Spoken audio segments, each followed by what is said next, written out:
えい。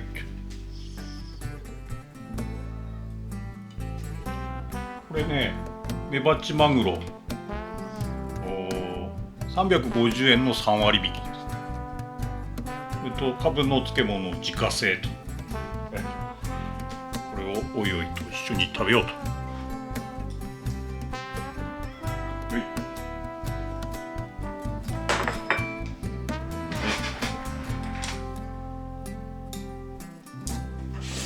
こっち来なさい。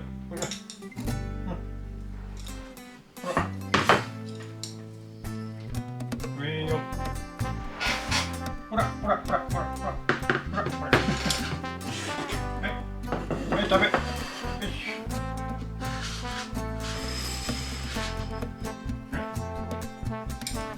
ほら。メバチ。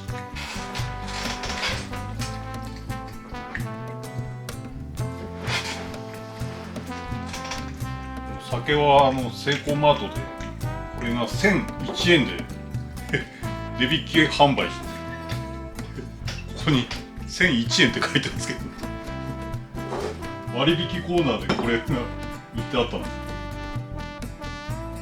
美味しいから、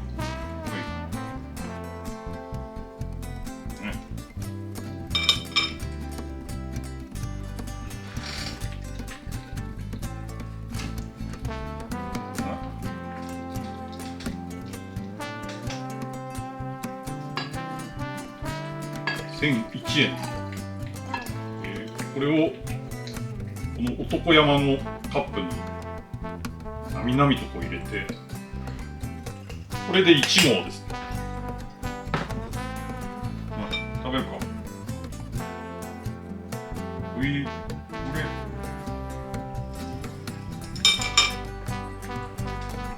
男山のカップで1合ということはこれで100円です。お疲れ様です。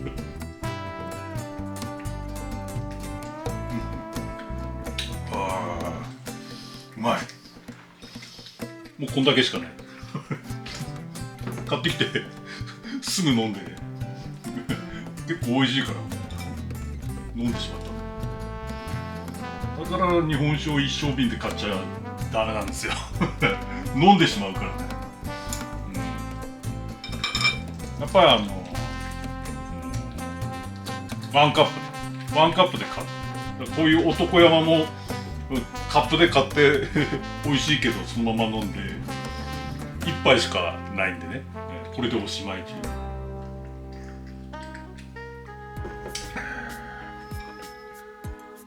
う。もう一回。はい。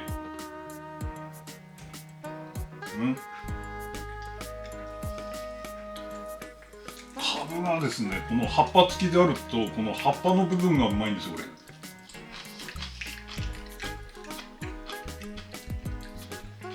大根の葉っぱよりもカブの葉っぱの方がうまいですよ。食べる。はい、ゆっくり食べよう。ゆっくり食べ。これがうまいんですよ。この野沢菜みたいでしなパリって感じ。しなパリパリ。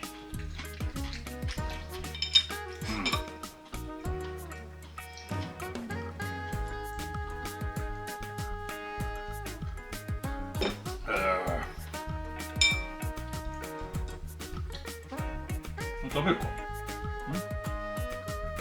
この辺からは私の分だと思ってこういう短冊状に切ったんですけど、この辺からは私が食べようと思ってたんですけど。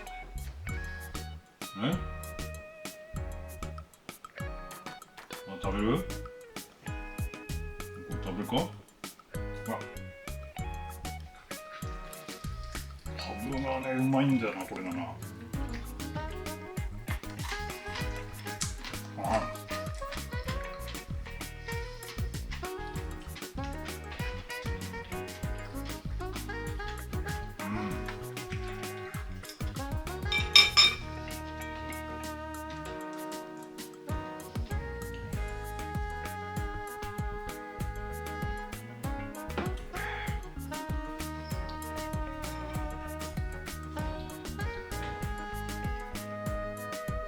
食べる？食べるのか本当に？食べるの？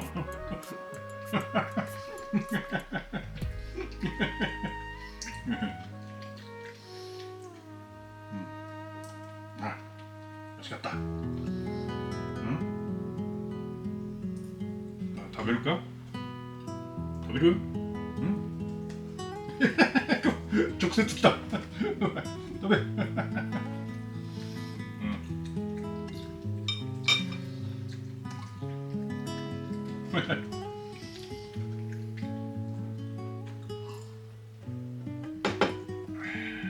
よしよし、全部食べた。全部食べた。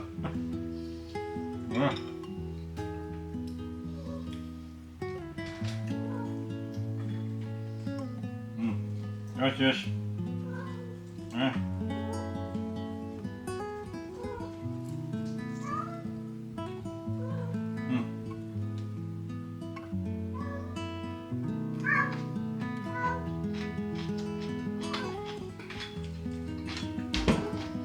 全部食べられてももう一本3割引きのメバチマングロがあるんですよ。ちょっと切ってきます。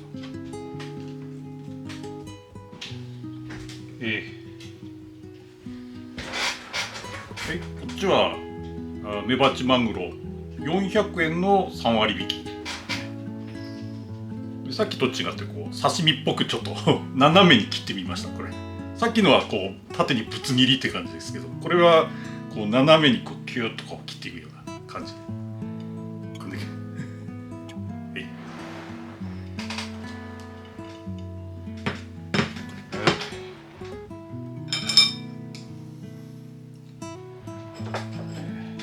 まあおいおいとマグロを食べるときは2本用意しておいて、最初においおいに1本目を食べさせて、で2本目は私がゆっくり食べるとこんな風にした方が、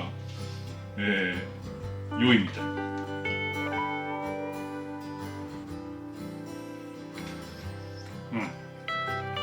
まい。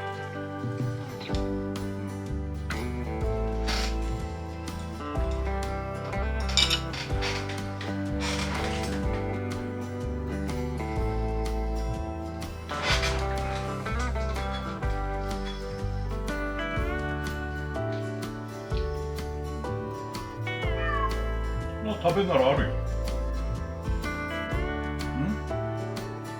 食べる？こういうの？これ2日間の熟成です。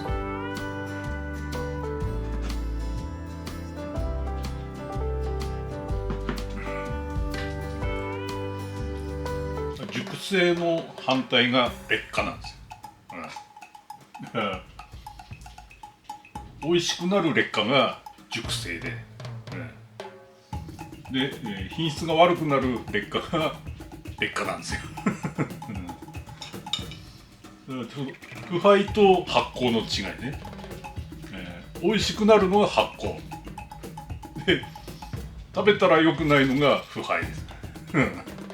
そういう違いなんです。だから同じなんですよ。劣化っていうとほとんどが酸化ですよね。酸化して味は落ちるんですよ。だけど緩やかに酸化すると、美味しくなる場合もある。発酵と腐敗これ両方菌によるものなんで、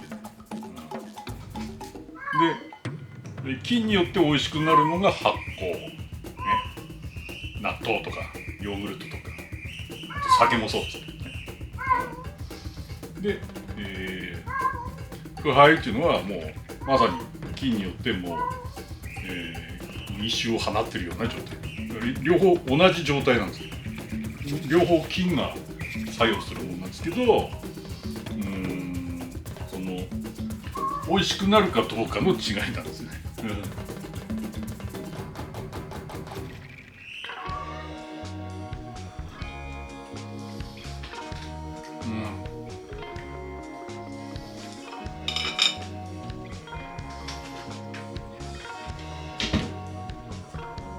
生存年月日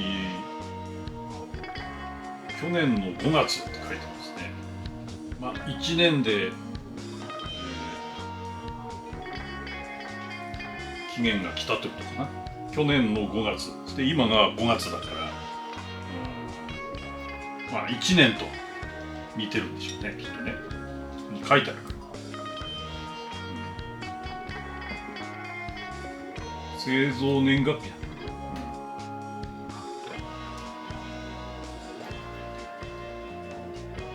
賞味期限は書いてないですね。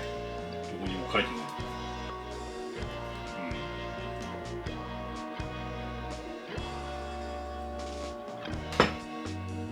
酒に賞味期限はないんですよ。表示義務はないんでね。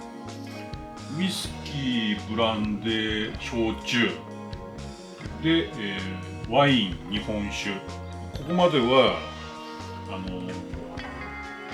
賞味期限とかね、表示する義務はないんですね。例えばこの月経館の場合は製造年月日しか書いてない。でちょうど去年の5月製造だから今5月なんで、それで1001円になってるっていうことです。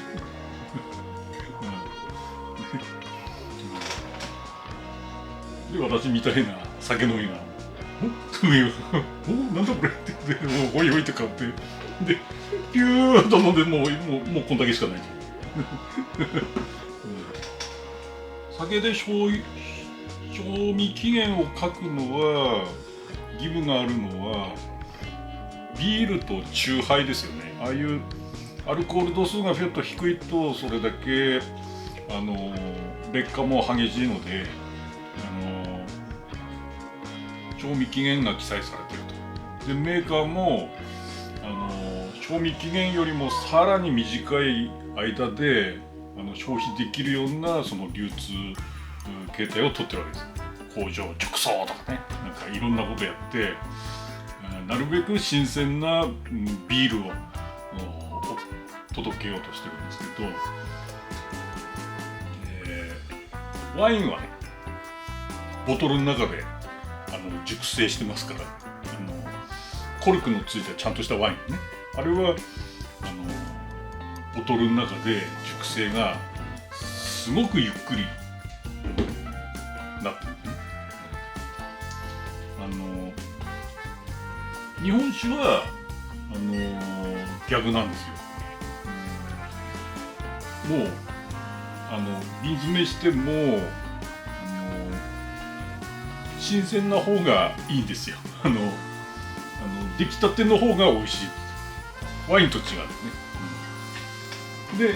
で、瓶に入れて時間が経つほど、一応味は落ちるということにはなる。今これ1年経ったから一番味が落ちてる状態のはずなんだけど、うまい。うまい。うまいよこれ。純米じゃないけどね。いいね。純米じゃないけど。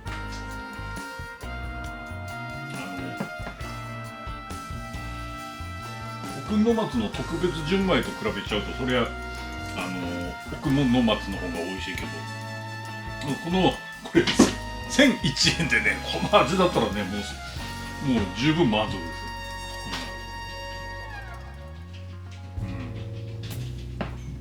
よ。ね、また猫ちゃんが来たか。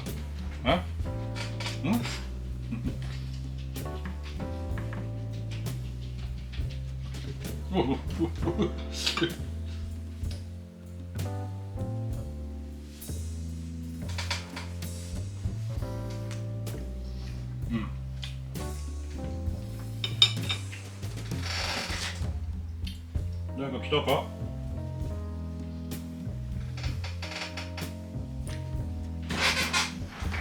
ちょっとやってみたいことなんで、こういう安いマグロにはマヨネーズをねかけると美味しくなる。どのぐらい？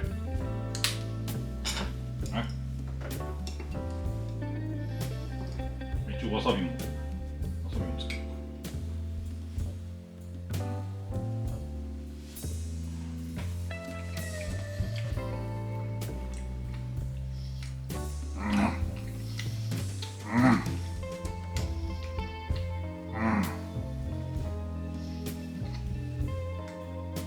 確かに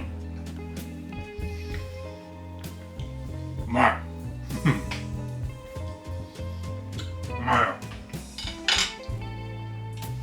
まああんまりやるもんじゃねえあんまりやるもんじゃねえけど、それはうまいに決まってるよ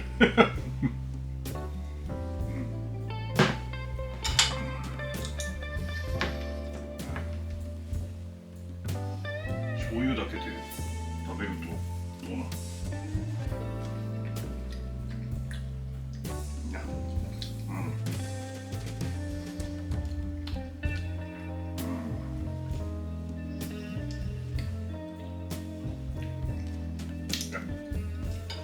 醤油でいいよ。やっぱ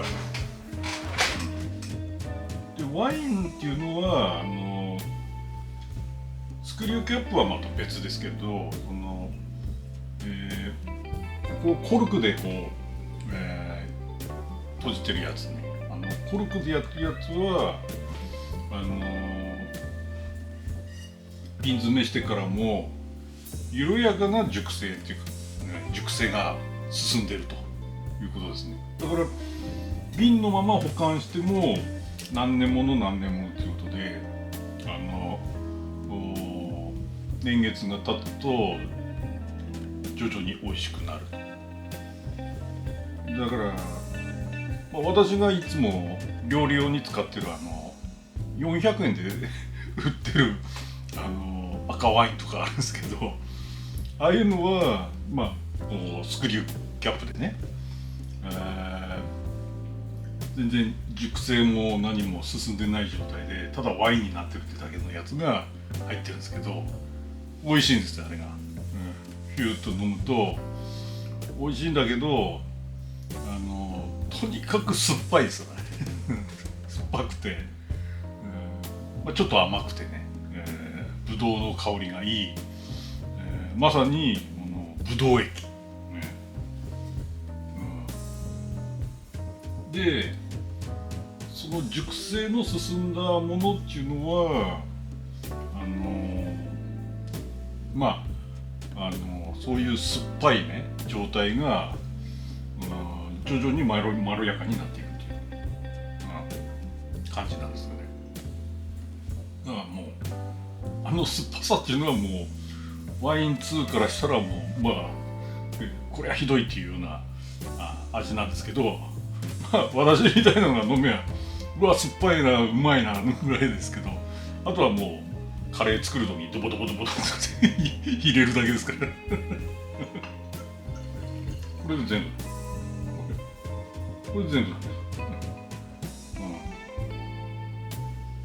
だから一升瓶買ったらダメなんだよ。飲んじゃうからこうやっ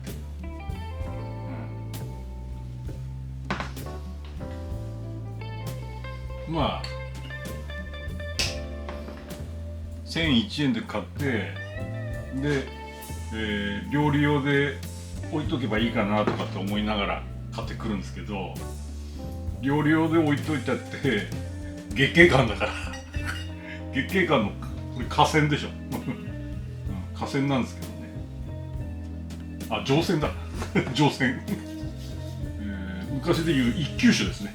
上船ですから、美味しいわけですよね料理用に買うと、言いながら飲んじゃうっていうね。うまいな。うまい。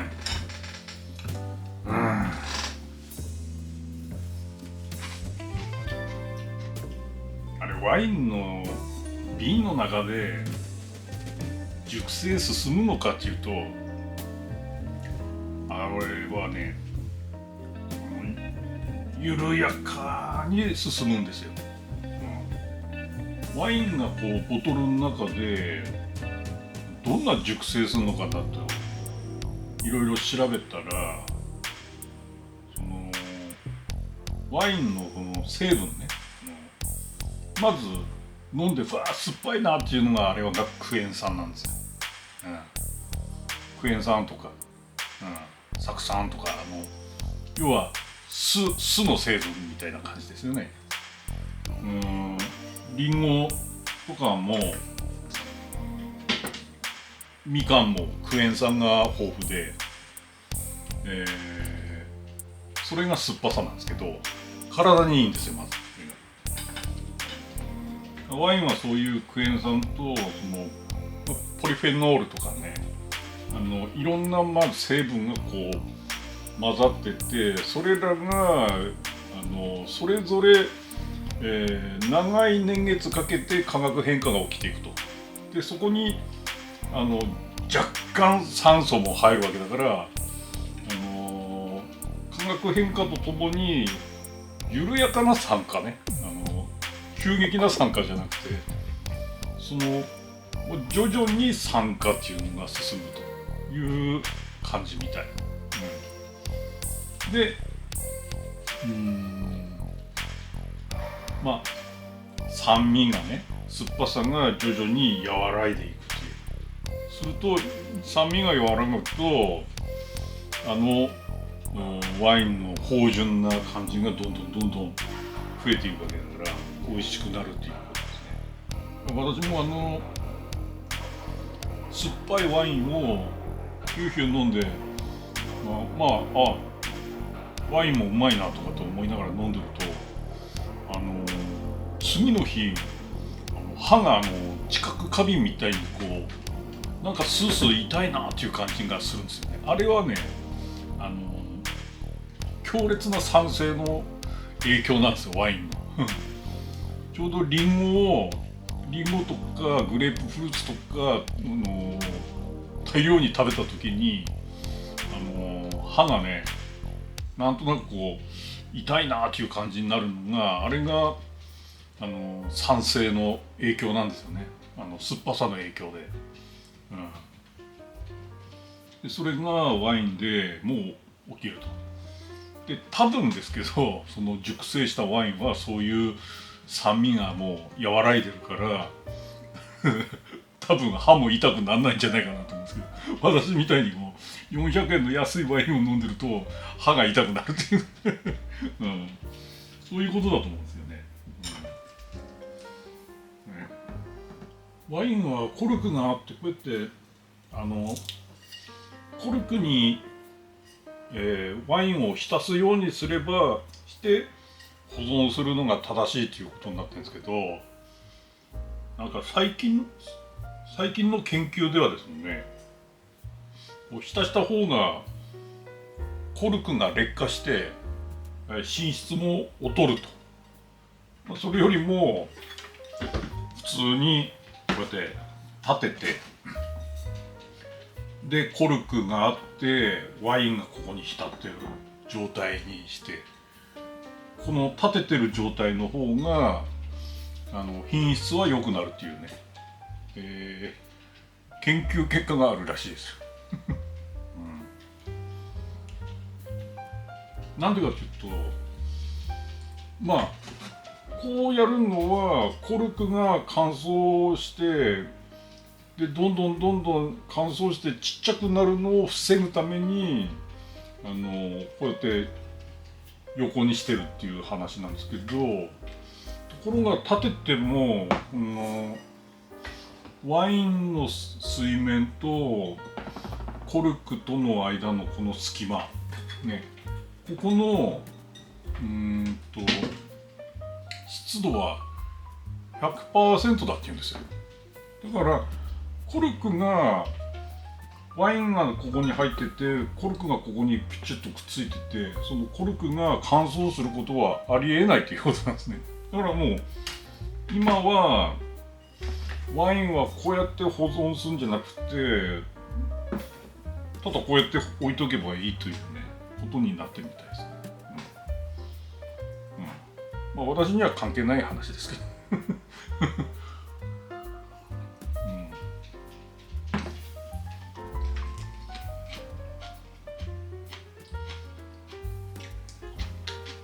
うまい。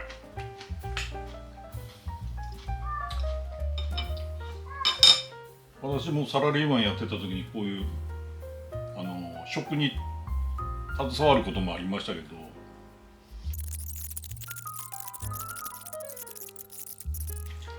今はこのありさまですね。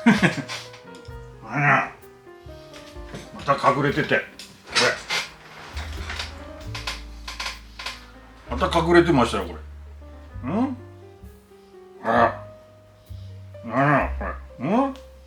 れまたベッドの下に隠れてた。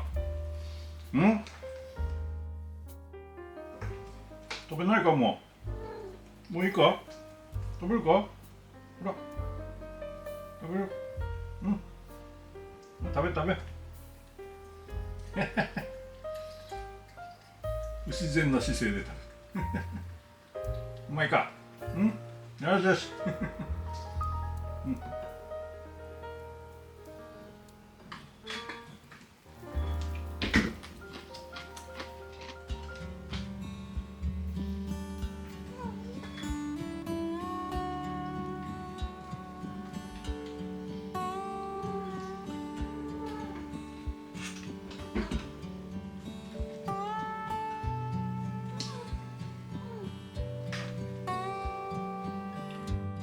ごちそうさまです。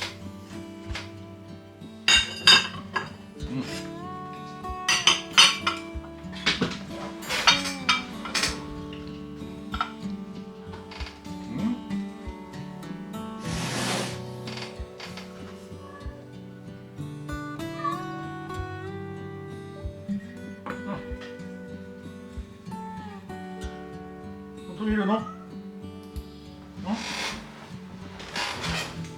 いるか。はい。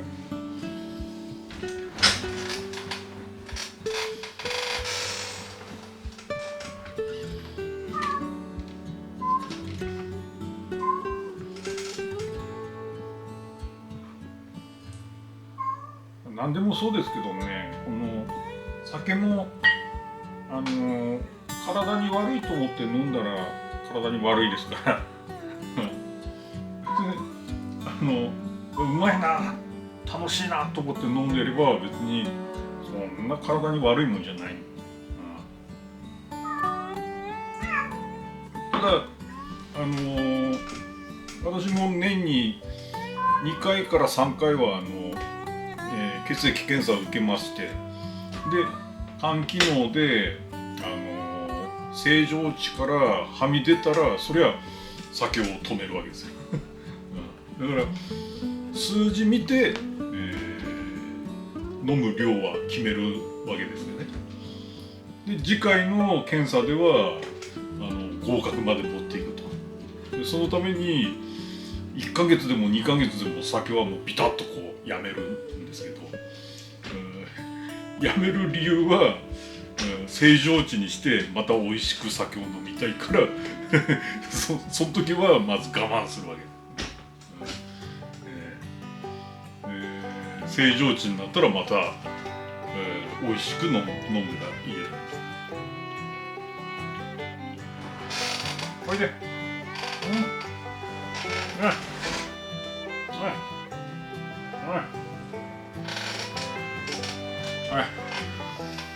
これ。はい。こんばんは。こんばんは。こんばんは。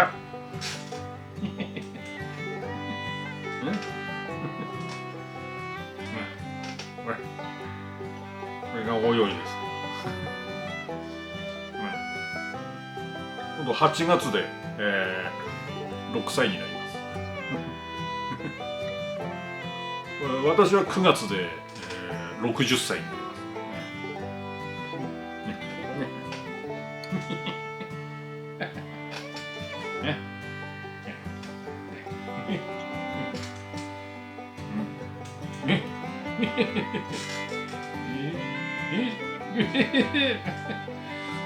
脱出脱出